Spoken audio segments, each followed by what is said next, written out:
Bonjour, espérons que tout se passe bien chez vous et que vous allez très bien. Aujourd'hui, nous allons voir une nouvelle leçon d'orthographe. Il s'agit bien des lettres muettes en fin de mot. Les lettres muettes en français posent souvent des problèmes pour les élèves. Mais dorénavant, ne vous inquiétez pas, ça ne serait plus compliqué. J'espère que tu es prêt d'être attentif car on a plein de choses à apprendre. Dans cette vidéo, on va expliquer les lettres muettes en fin de mot afin d'orthographier correctement les lettres muettes. Avant tout, il est très important de bien comprendre ce qu'une lettre muette. Découvrons le corpus. Petit, grand, gris, géant, chocolat, froid, gros, prudent. Vous avez sans doute remarqué que certains mots se terminent par une lettre que l'on n'entend pas. Donc, une lettre muette est une lettre qui ne se prononce pas. Autrement dit, la lettre est présente dans l'orthographe du mot, mais elle ne produit pas de son quand on la lit. Cette lettre est dite muette. Dans ces mots, nous allons déterminer quelles sont les lettres qui ne se prononcent pas. Pour le moment, je vous demande de stopper la vidéo pour répondre et après, vous avancez. Alors, on remarque la plupart des lettres qui ne se prononcent pas se trouvent à la fin des mots.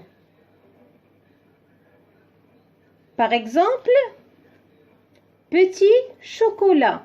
Comme vous pouvez voir, on n'entend pas la lettre T à la fin. Grand, froid. Quant à eux, ils se terminent par la lettre D, qu'il ne faut pas prononcer non plus. Il existe aussi d'autres exemples des lettres muettes, comme la lettre S dans le mot gris et grand. Donc, comment deviner une lettre muette à la fin d'un mot?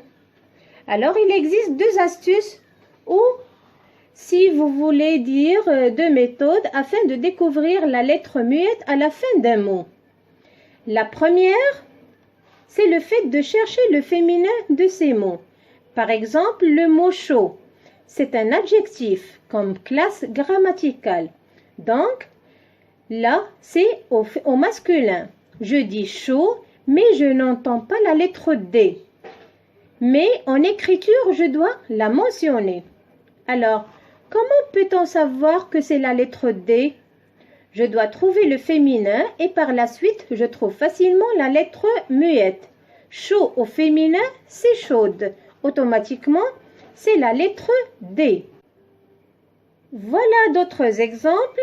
Petit, petite, grand, grande, gros, grosse. Donc, rappelez-vous, la première méthode, c'est chercher le féminin du mot. Passons à la deuxième méthode. On peut aussi trouver la lettre muette en cherchant le mot de la même famille. Exemple, lit, literie. Lit, c'est un mot comme classe grammaticale. Comment savoir que c'est la lettre T qui se trouve à la fin? Je cherche un mot de la même famille et facilement je peux le découvrir.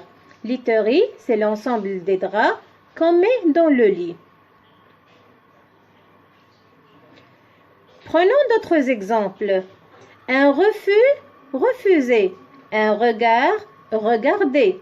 Un tapis, tapisserie. Un abricot, un abricotier. On va comprendre que le mot va se terminer avec la lettre S ou D ou T, comme dans les mots refus, regard, tapis.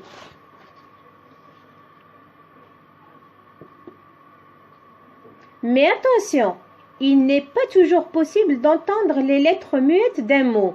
Le fait de chercher le féminin ou le mot de la même famille ne marche pas avec tous les mots.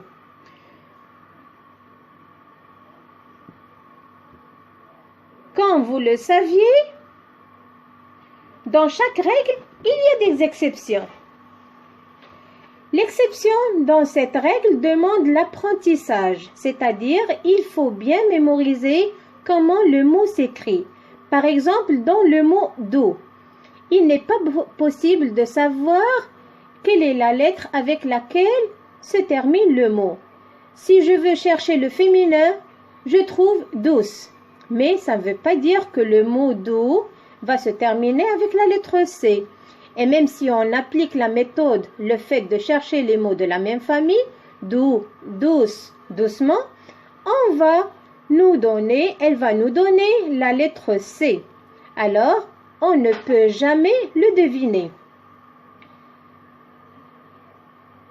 La même chose avec le mot loup.